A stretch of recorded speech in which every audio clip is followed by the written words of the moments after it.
Assalamualaikum warahmatullahi wabarakatuh. Waalaikumsalam warahmatullahi wabarakatuh. Terima kasih teman-teman sejawat saya telah meluangkan waktu untuk saya untuk mendiseminasikan penerapan budaya positif yang ada di sekolah demi tugas CGP saya di aksi nyata.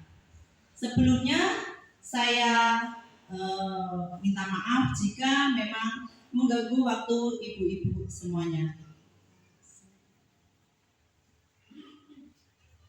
Hari ini saya akan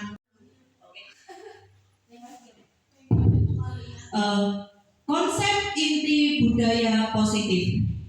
Ada 6 konsep budaya positif di sekolah yang hari ini akan saya paparkan. Yang pertama adalah pembelajaran dengan paradigma baru. Yang kedua, konsep disiplin positif. Yang ketiga, keyakinan kelas. Yang keempat, pemenuhan 5 kebutuhan dasar manusia.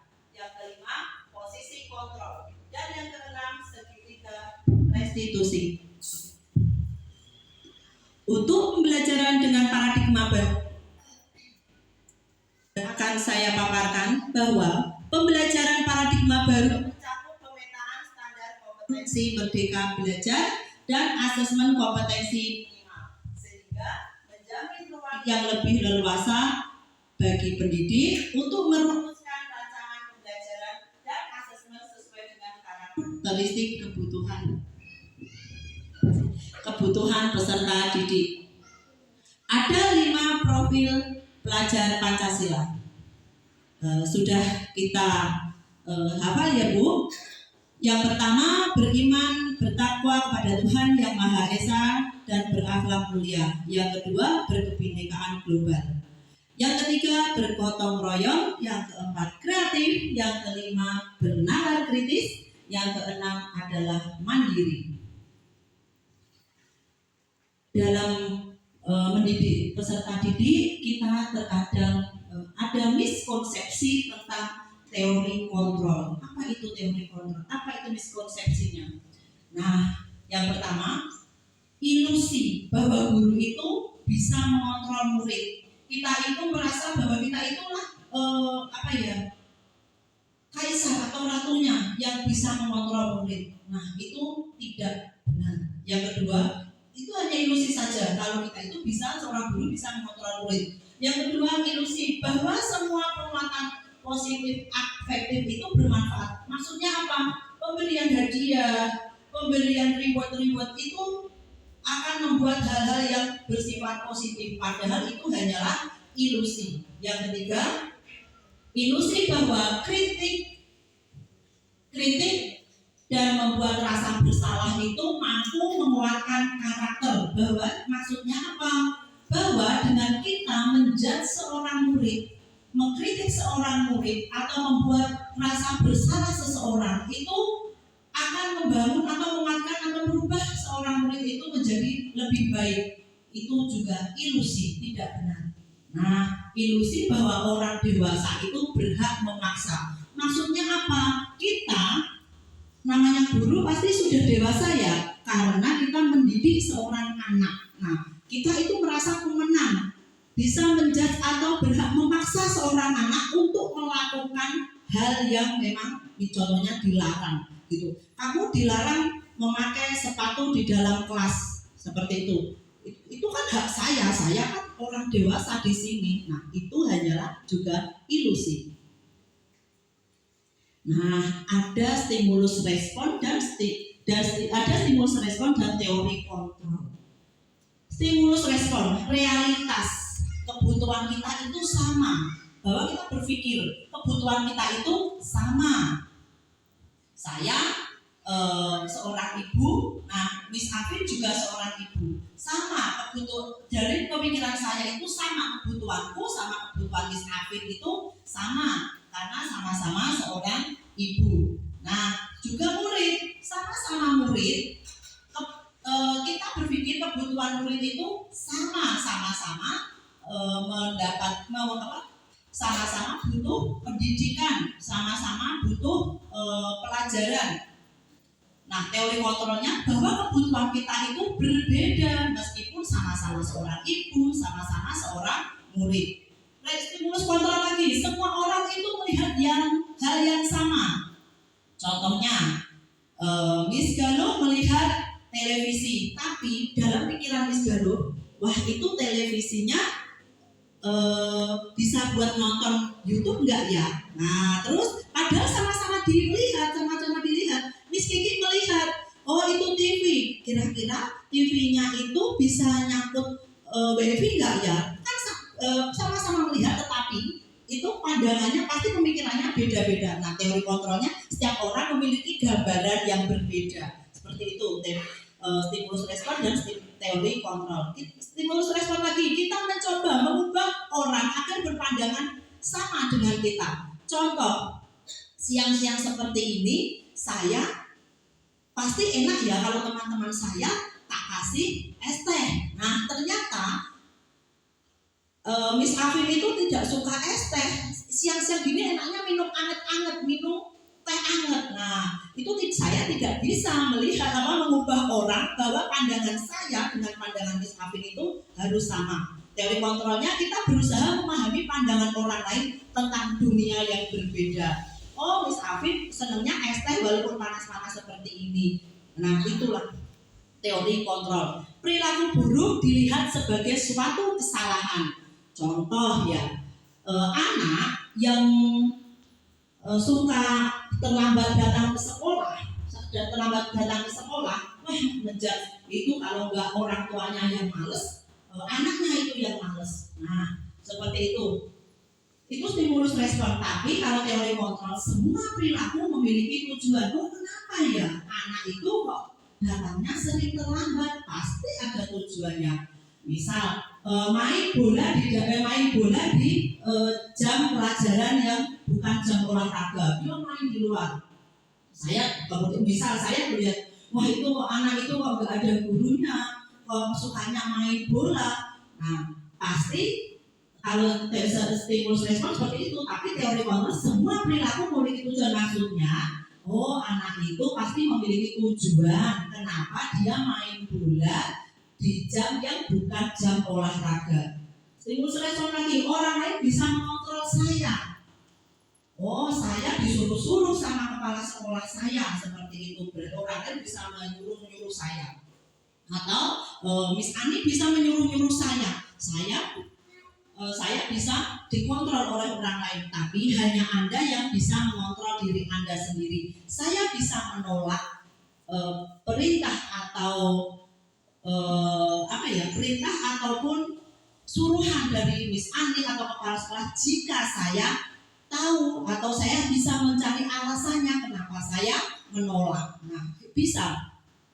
Terus stimulus respon lagi, saya bisa mengontrol orang lain. Contoh, saya bisa mengontrol Miss Dwi, saya bisa nyuruh Miss Dwi karena saya merasa saya ini adalah senior. Saya merasa saya ini adalah guru senior dan Miss Dwi guru junior. Jadi saya bisa mengontrol orang lain. Itu stimulus respon. Nah, Anda tidak bisa mengontrol orang lain. Teori kontrolnya, saya tidak bisa mengontrol Miss Dwi. Walaupun Miss Dwi itu junior menurut saya, baru masuk atau saya sudah lama di sini, tapi saya tidak bisa mengontrol Miss Dwi untuk menyuruh atau menyuruh atau memerintah Miss Dwi. Terus pemaksaan ada pada saat bujukan yang gagal. Jadi stimulus respon itu pemaksaan ada pada saat bujukan yang gagal. Ayo nak, misal contoh ya, ayo nak masuk kelas, dia tidak mau, terus saya paksa, saya seret itu, yang penting kamu masuk kelas. Nah, seperti itu adalah stimulus respon saya. Nah, teori kontrolnya kolaborasi dan konsensus menciptakan pilihan-pilihan baru. Saya bisa mengajak siswa saya untuk ayo kita masuk kelas, apa kita belajar di luar. Tapi kalau kita belajar di luar, nanti kasihlah clue-cluenya, apa pilihan-pilihannya yang kalau dia mau belajar di luar baik, kalau mau belajar di luar tunggu sebentar ya, Miss Hendri akan mengajar teman-teman kamu dulu di dalam, atau kalau enggak nanti teman-teman bisa keluar dulu ya, seperti itu. Oke, stimulus respon lagi, model berpikir menang atau kalah. Jadi kita itu bisa berpikir menang atau model berpikir kalau minta atau menyuruh kita itu minta menyuruh Miss Afin untuk, kalau Miss Afin mau berarti saya menang gitu loh. Kayak saya memaksa Miss Afin, kalau Miss Afin mau melakukan, padahal Miss Afin itu nggak suka saya mintai tolong itu, saya mengerjakan ini, tolong kerjakan ini, tapi Miss Afin tidak suka, tetapi dia melakukan. Saya tahu kalau Miss Afin nggak suka, tapi dia dilakukan. Nah itu berarti saya menang. Seperti contoh itu sama dengan teman sejawat. Kalau dengan murid, kalau murid itu mau melakukan apa yang saya suruh, misalnya kamu harus memakai sepatu setiap kamu pulang sekolah.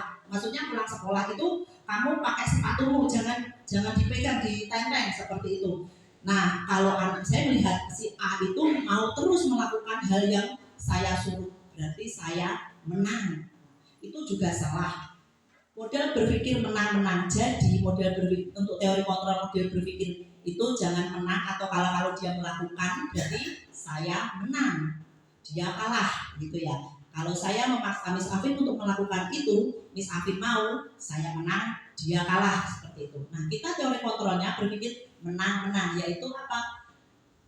Memunculkan intrinsik atau keinginan dari dalam supaya dia mau melakukan, dan dengan ikhlas. Miss Afin juga mau melakukan dengan ikhlas. Jadi Miss Afin senang melakukan, saya juga senang untuk meminta tolong. Jadi saya menang, Miss Afin menang. Terus contoh lagi si A tadi, saya memunculkan intrinsik keinginan, motivasi internal dari dirinya, dia mau memakai sepatu pulang sekolah tanpa ditenteng, dan saya kan menang karena saya meminta si A itu melakukan, dan si A itu dia mau melakukan dengan senang hati, jadi menang. Oke? Nah, disiplin positif adalah suatu sikap mental yang dengan kesadaran dan keinsafan mematuhi terhadap perintah-perintah atau larangan yang ada terhadap suatu hal, karena mengerti betul-betul tentang pentingnya perintah dan larangan tersebut. Nah, disiplin positif merupakan suatu cara penerapan disiplin tanpa kekerasan dan ancaman yang dalam praktiknya melibatkan komunikasi tentang perilaku yang efektif antara guru atau orang tua dan anak. Dalam penerapan disiplin positif ini, anak diajarkan untuk memahami konsekuensi dari perilaku mereka. Selain itu, disiplin positif juga mengajarkan anak tanggung jawab serta rasa hormat dan berinteraksi dengan lingkungannya. Disiplin positif kita juga sebagai pendidik memiliki tujuan bahwa murid yang memiliki disiplin positif akan memiliki motivasi internal yang tinggi dalam menguasai diri untuk melakukan tindakan yang sesuai dengan nilai-nilai kebajikan universal. Sebagai pendidik, tugasnya adalah membimbing siswa memiliki disiplin diri yang berasal dari dirinya sendiri.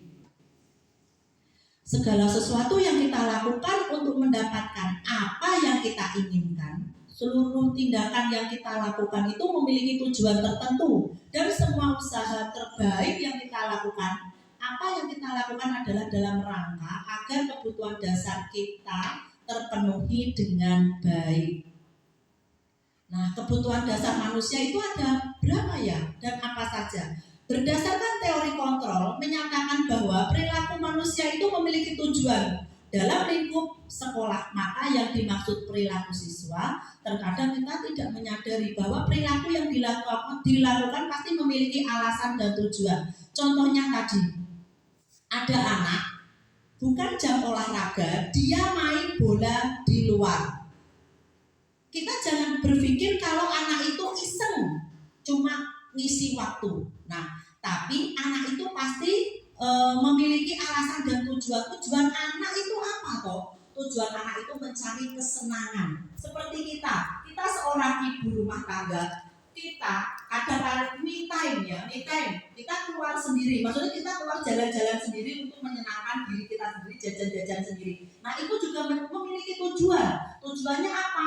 Untuk menyenangkan. Kebutuhan kita untuk menyenangkan diri kita sendiri. Siswa juga untuk mencari apa? Kesenangan. Perlu dipahami bahwa ketika siswa melakukan perilaku-perilaku yang tidak baik, maka suatu saat itu siswa memiliki kebutuhan dasar yang harus dipenuhi. Terdapat 5 kebutuhan dasar manusia, yaitu kebutuhan bertahan hidup, survival.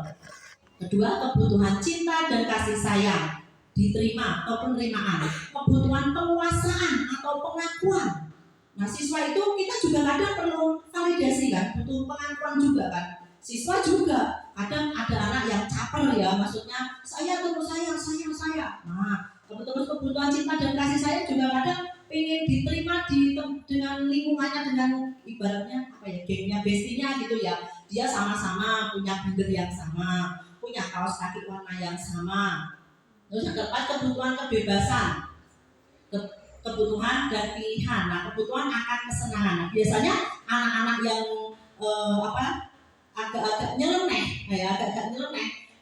pelajaran masih dimulai tapi dia di luar main atau nyari apa seperti itu, dia kebutuhan kesenangan. Kalau untuk kebutuhan kebebasan, contohnya apa? Kalau kebutuhan kebebasan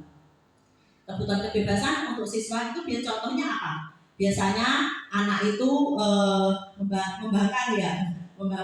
Nah itulah kalau tidak menaati peraturan seperti itu ya. Oke, motivasi perilaku manusia menurut Dian Gosen dalam bukunya menyatakan ada 3 alasan motivasi perilaku manusia, yaitu untuk menghindari ketidaknyamanan atau hukuman. Yang kedua, untuk mendapatkan imbalan atau penghargaan dari orang lain. Yang ketiga, untuk menjadi orang yang mereka inginkan dan menghargai diri sendiri dengan nilai-nilai yang mereka percaya. Dari ketiga motivasi perilaku manusia dalam mewujudkan disiplin positif yang harus ditanamkan dalam murid adalah motivasi yang nomor 3, karena dengan memiliki motivasi tersebut mereka telah memiliki motivasi intrinsik yang berdampak jangka panjang. Motivasi yang tidak akan terpengaruh pada adanya hukuman atau hadiah. Mereka akan tetap berperilaku baik dan berlandaskan nilai-nilai kebajikan karena mereka ingin menjadi orang yang menjunjung nilai-nilai yang mereka hargai. Dan dalam bukunya itu telah berkesimpulan bahwa terdapat 5 posisi kontrol yang dapat diterapkan seorang guru. 5 posisi kontrol tersebut adalah guru sebagai penghukum, yang kedua guru membuat rasa bersalah, yang ketiga guru adalah seorang teman, yang keempat guru adalah seorang pemantau, dan yang terakhir guru adalah seorang manajer. Dari ketiga motivasi perilaku manusia dalam mewujudkan disiplin positif harus ditanamkan dalam murid-murid adalah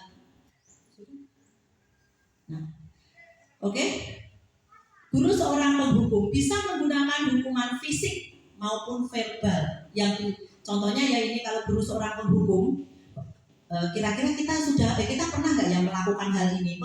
Guru seorang penghukum bisa menggunakan hukuman fisik maupun verbal. Yang biasa dilakukan penghukum biasanya menghardik, menunjuk-nunjuk, menyakiti, atau menyindir. Dampak pada murid dari seorang penghukum, kalau murid menemukan guru seorang penghukum adalah perilaku kontrol yang negatif seperti ini, murid akan mengulangi kesalahannya berulang kali, lalu perilakunya menjadi agresif. Nah, terus yang kedua, jika murid menemukan guru seperti ini, kita pernah nggak ya, pembuat merasa bersalah. Pada posisi ini biasanya guru akan bersuara lebih lembut. Oh iya ya, kamu enak ya, kamu ya sudah tidur, Miss Hendri ngajar, sudah Miss Hendri siapkan materi begitu baiknya, enak ya kamu tidur ya. Nah, contohnya seperti itu ya. Yang biasa dilakukan pembuat merasa bersalah biasanya itu berceramah, menunjukkan rasa kekecewaan atau derita kita. Dampak pada murid dari seorang pembuat merasa bersalah dan murid akan merasa rendah diri. minder, merasa gagal dan dia tidak berharga. Iya ya, gara-gara itu, gara-gara saya tidur, misalnya udah capek-capek ya, bikin materi, ternyata saya tinggal tidur. Nah seperti itu. Nah yang ketiga, jika guru pada posisi sebagai teman, friend to friend ya, tidak akan menyakiti murid memang, namun selalu berupaya mengontrol murid melalui pendekatan persuasi. Yang biasa dilakukan posisi sebagai teman adalah membuatnya alasan-alasan untuk murid-muridnya. Dampak pada murid akan tergantung, tidak mandiri, tidak bisa memutuskan keputusan sendiri. Jadi kita sebagai seorang guru itu jangan merasa kita itu bestine murid kita. Nah seperti itu. Mau tanya Miss Hendri. Oke. Saya Bu Marlina ingin menanyakan pertanyaan tentang apakah sistem reward bisa membuat anak menjadi disiplin, efektif? Bagaimana dengan banyak memuji anak? Apakah berhasilkah dengan cara memberikan reward tersebut? Terima kasih. Sekian dari saya.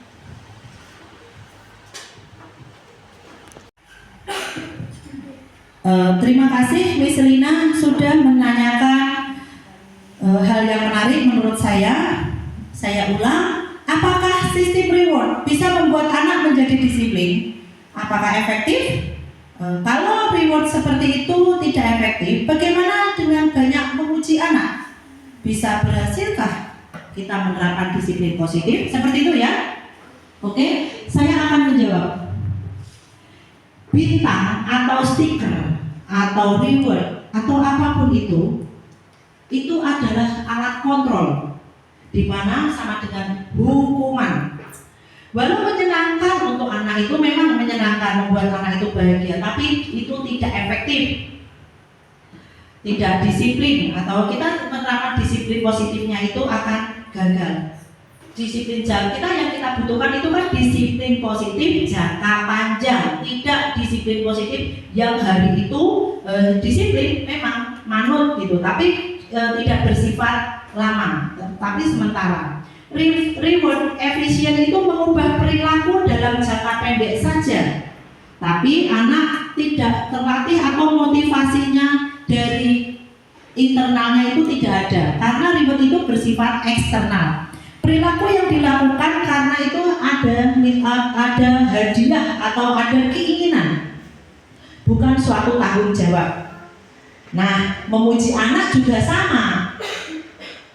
Itu juga tidak boleh, itu juga sebuah hadiah yang bersifat eksternal. Tapi kalau asalkan spontan, ya tepuk tangan karena sudah hebat. Nah, tapi tidak, nanti kalau misalnya kamu bisa melakukan ini, tak kasih bintang ya.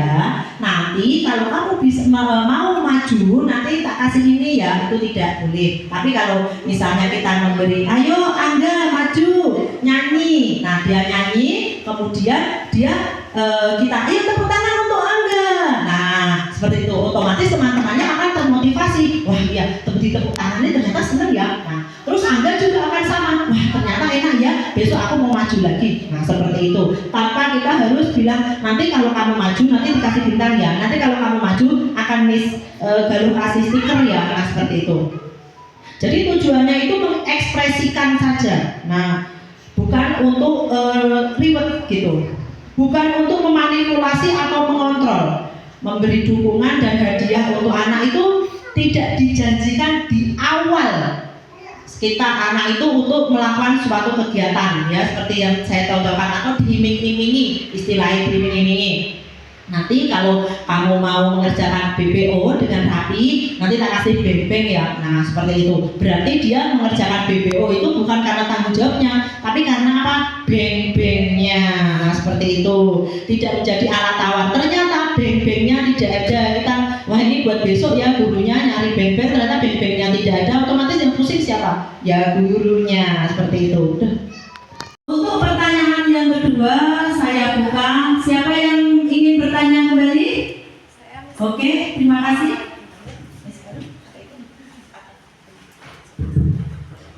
Assalamualaikum warahmatullahi wabarakatuh. Perkenalkan, saya Miss Galuh, wali kelas 6. Izin bertanya Miss Hendri. Sebagai guru kelas, kadang kita terpancing ketika anak melanggar aturan. Bagaimana supaya kita tetap tenang dan lancar untuk melakukan disiplin positif agar kita tidak selalu melaksanakan hukuman, dan cara apa yang digunakan oleh disiplin positif tersebut? Terima kasih. Terima kasih Miss Galuh. Pertanyaan yang sungguh juga luar biasa. Saya catat dan saya bacakan lagi untuk pertanyaannya, yaitu pertanyaan yang kedua. Kadang sebagai guru di dalam kelas kita itu terpancing emosi waktu anak itu melanggar aturan. Bagaimana caranya supaya tetap tenang dan lancar dalam menerapkan disiplin positif? Jadi bagaimana supaya nggak menghukum? Caranya apakah bisa dipakai itu aturan disiplin positif? Nah, akan saya jawab.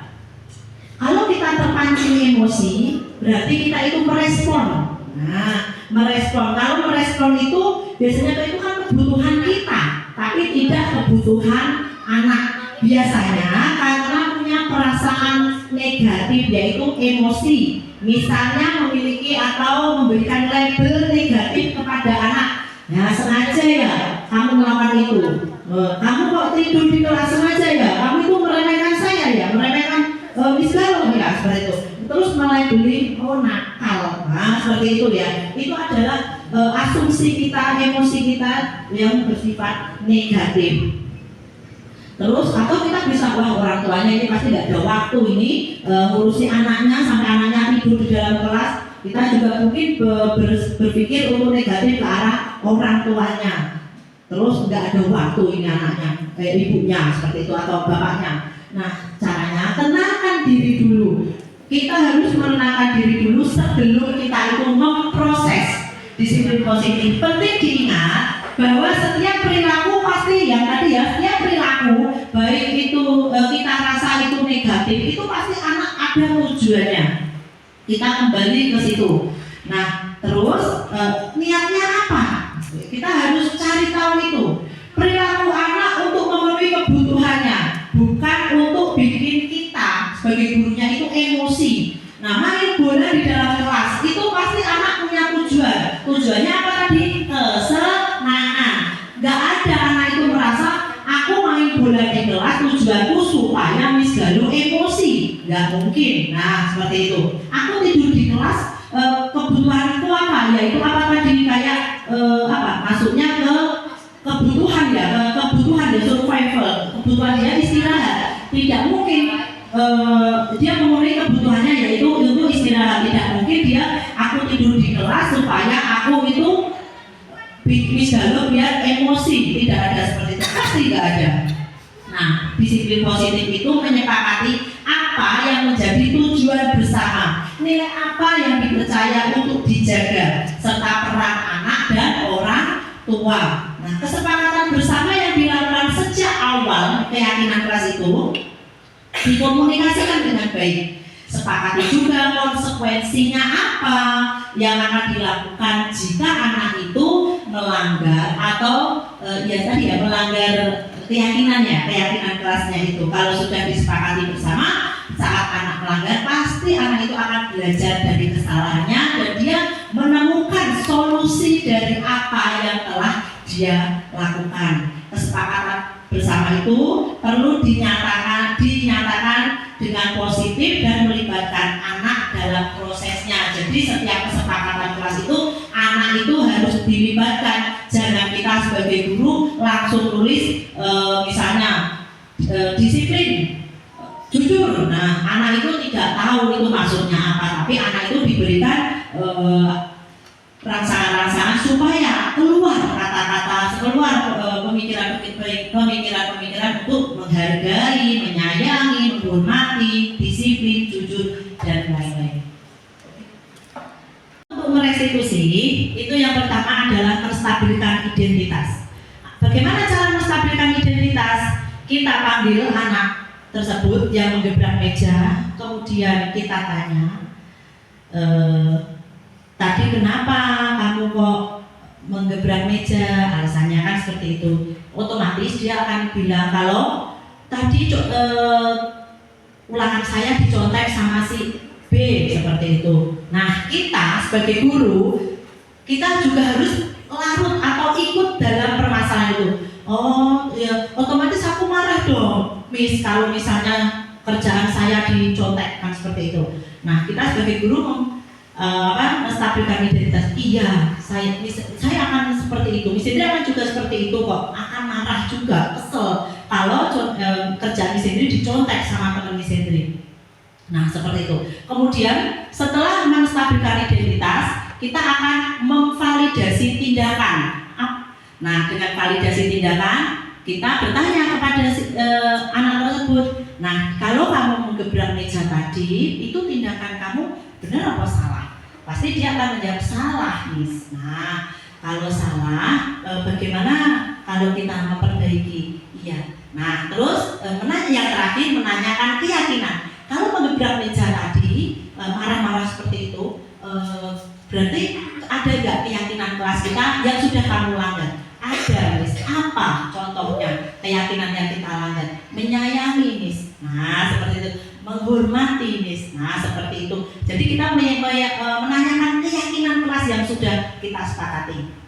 Di sini penekanan bukan pada kemampuan memberikan konsekuensi kepada murid, tetapi guru dapat berkolaborasi dengan murid bagaimana memperbaiki kesalahan yang ada. Oke, keyakinan kelas. Setiap tindakan atau perilaku yang kita lakukan di dalam kelas dapat menentukan terciptanya sebuah lingkungan positif. Perilaku warga kelas tersebut menjadi sebuah kebiasaan yang akhirnya membentuk sebuah budaya positif dalam mewujudkan perilaku warga sekolah yang memiliki budaya positif. Hal pertama yang perlu diciptakan dan disepakati adalah membuat keyakinan atau prinsip-prinsip dasar bersama di antara para warga kelas untuk mendapatkan nilai kebajikan yang disepakati bersama. Mengapa keyakinan kelas? Mengapa tidak peraturan kelas saja? Jawabannya adalah suatu keyakinan akan lebih memotivasi seseorang yang dari dalam atau memotivasi secara intrinsik. Seseorang akan lebih tergerak dan bersemangat untuk menjalankan keyakinannya daripada hanya sekedar mengikuti serangkaian peraturan yang mengatur mereka harus berlaku begini atau begitu yang membuat ketidaknyamanan atau keterpaksaan. Oke, jika ada pertanyaan mengenai segitiga restitusi bisa ditanyakan.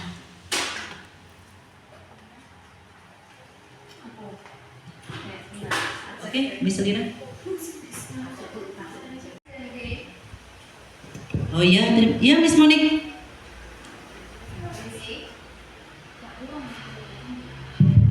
Izin bertanya ya Miss Hendri. Iya. Saya Miss Monica. Saya masih bingung nih Miss Hendri dalam tahapan menstabilkan identitas. Bisa minta tolong coba diperjelas lagi? Oke. Terima kasih. Iya. Terima kasih Miss Monik. Saya sudah mencatat pertanyaan dari Miss Monik yang luar biasa. Saya ulang, saya masih bingung dalam tahapan menstabilkan identitas. Coba lebih diperjelas lagi dalam langkah menstabilkan identitas. Seperti itu kan? Iya. Oke, saya akan menjawab. Bagian dari segitiga restitusi itu bertujuan untuk mengubah identitas anak dari identitas gagal menjadi identitas yang berhasil atau sukses. Maksudnya apa? Yang gagal karena melakukan kesalahan itu menjadi bagaimana untuk menjadi yang sukses. Kita menginginkan siswa yang reflektif, bukan? Nah, maka kita harus meyakinkan siswa kita dengan cara mengatakan kalimat-kalimat yang tadi ya, yang sudah saya beri contoh. Melakukan kesalahan itu hal wajar, biasa saja. Miss Monik juga pernah kok melakukan hal seperti itu. Nah, tapi ada tapinya. Terus kita itu manusia itu pasti pernah melakukan kesalahan, itu pasti, kita tidak sempurna. Nah, Miss Monik juga pernah melakukan, Miss Monik manusia juga pernah melakukan kesalahan, kamu juga manusia pernah melakukan kesalahan. Nah, itu contoh kata-kata menstabilkan identitas. Terus Ibu Miss Monik juga tertarik mencari siapa yang salah. Solusinya bagaimana ya ini? Permasalahannya apa? Nah, seperti itu. Dari pertanyaan lainnya juga bertujuan menstabilkan identitas permasalahan. Sebab ketika anak berbuat kesalahan, maka ia akan cenderung membangkang.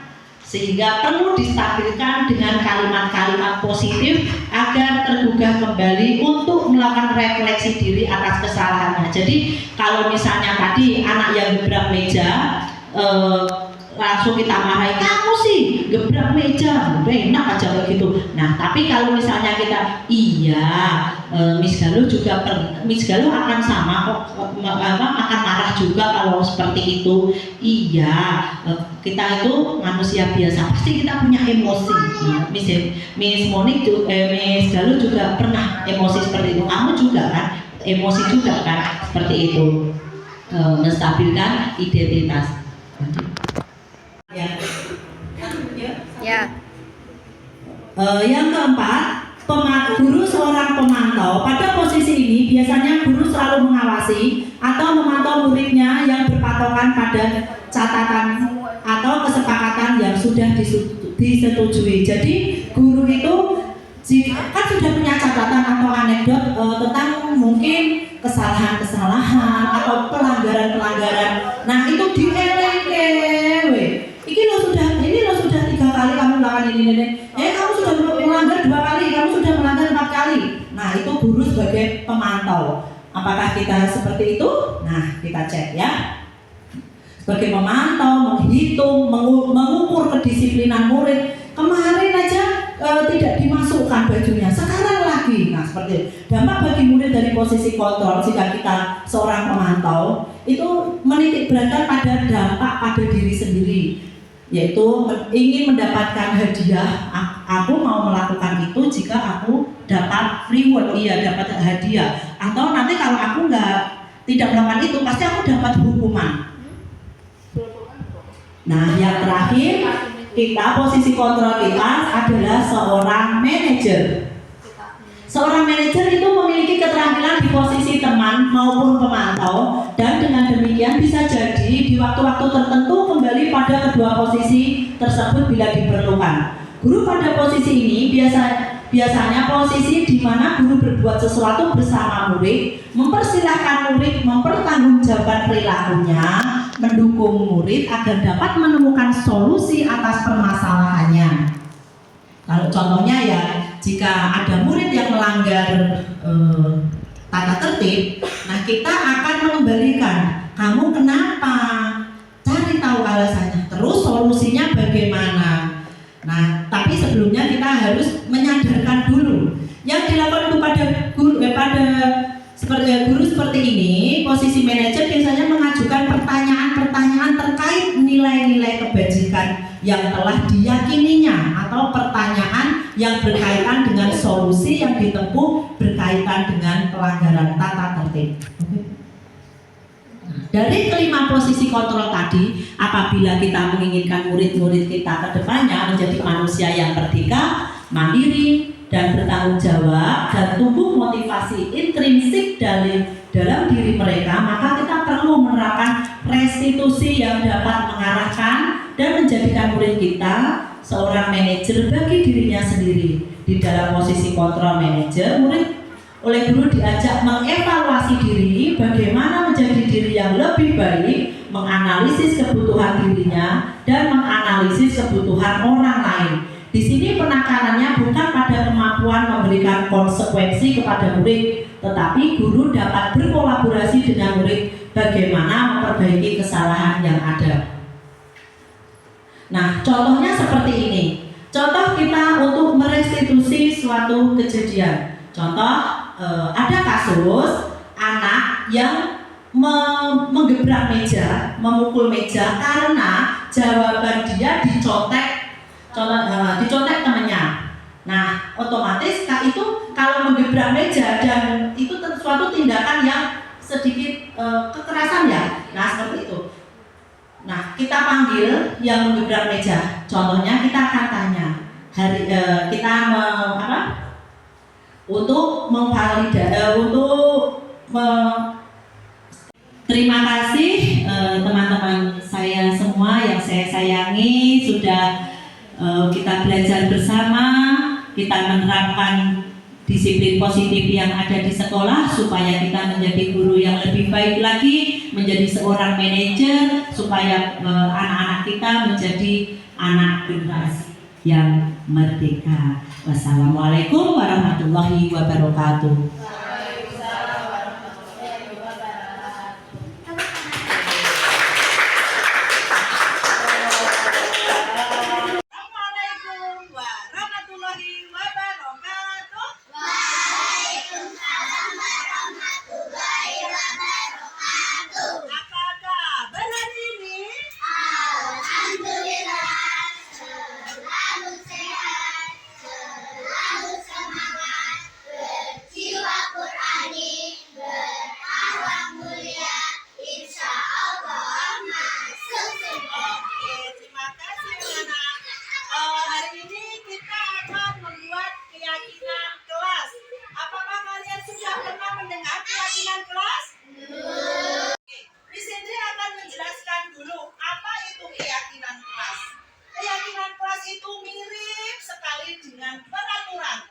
Contoh lainnya yaitu yang kalian pernah dengar peraturan apa? Peraturan lalu lintas, ya kan?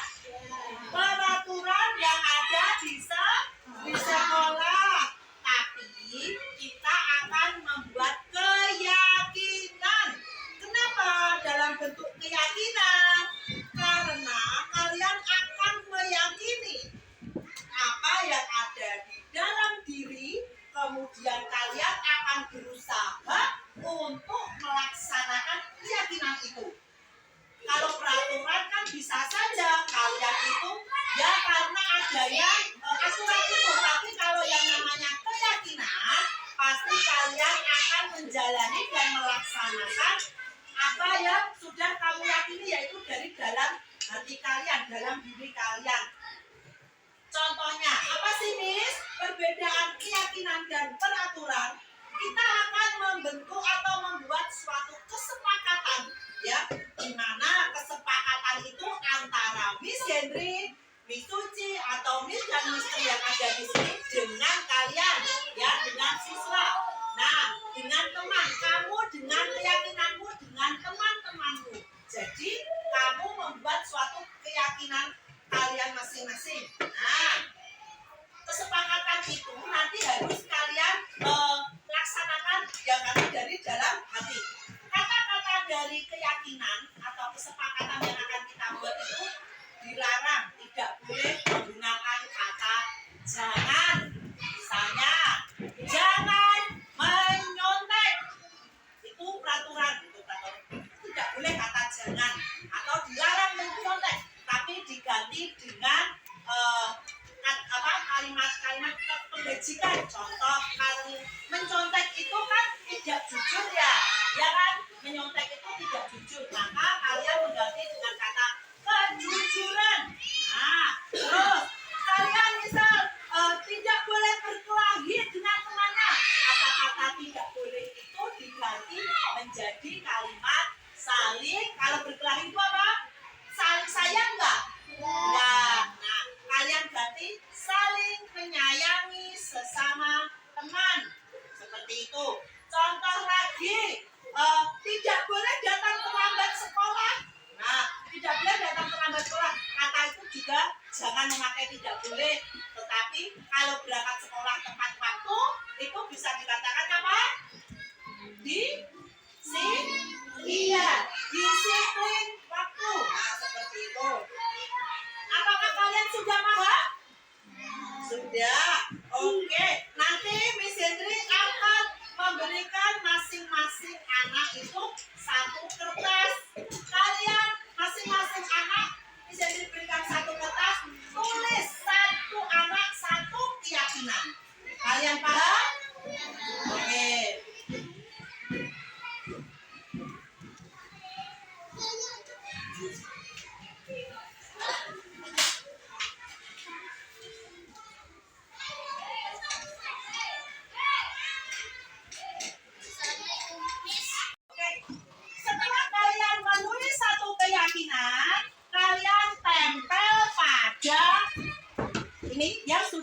Hendri siapkan ini ya, kalian tempel di sini. Nanti jika ada ya kata-kata yang sama akan Miss Hendri ambil ya, biar kata-katanya nanti tidak sama. Paham? Oke, silakan.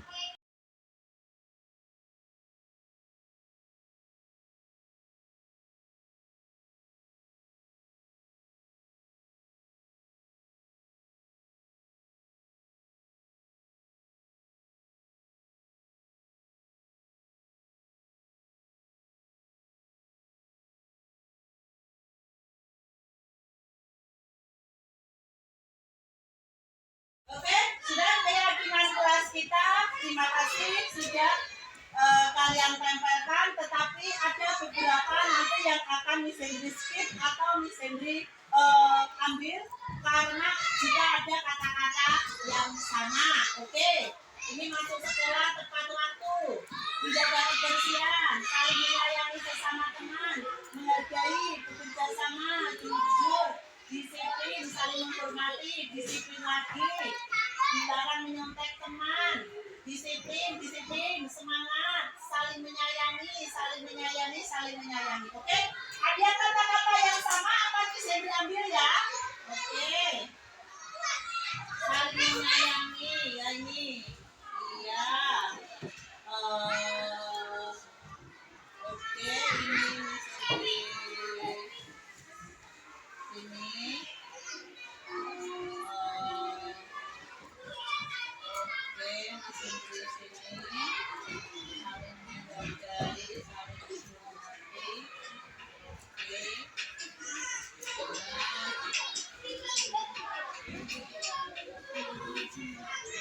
Oke, sekarang sudah Miss Hendri ambil kata-kata yang sama. Kemudian ini bagaimana jika ini kata-kata yang tidak sama ya, sudah Miss Hendri tinggalkan di keyakinan kita. Semangat, disiplin, menjaga kebersihan, saling menghormati, saling menghargai, bekerja sama, dan jujur. Nah, ini ada 7 kesepakatan kelas yang ada di kelas Al-Muhaimin. Apakah kalian sepakat? Bagaimana? Sepakat? Iya. Nah, untuk keyakinan kelas kita dan kesepakatan kita bersama, Miss Hendri minta kalian untuk maju satu-satu untuk menandatangani kesepakatan kelas kita. Setuju? Oke.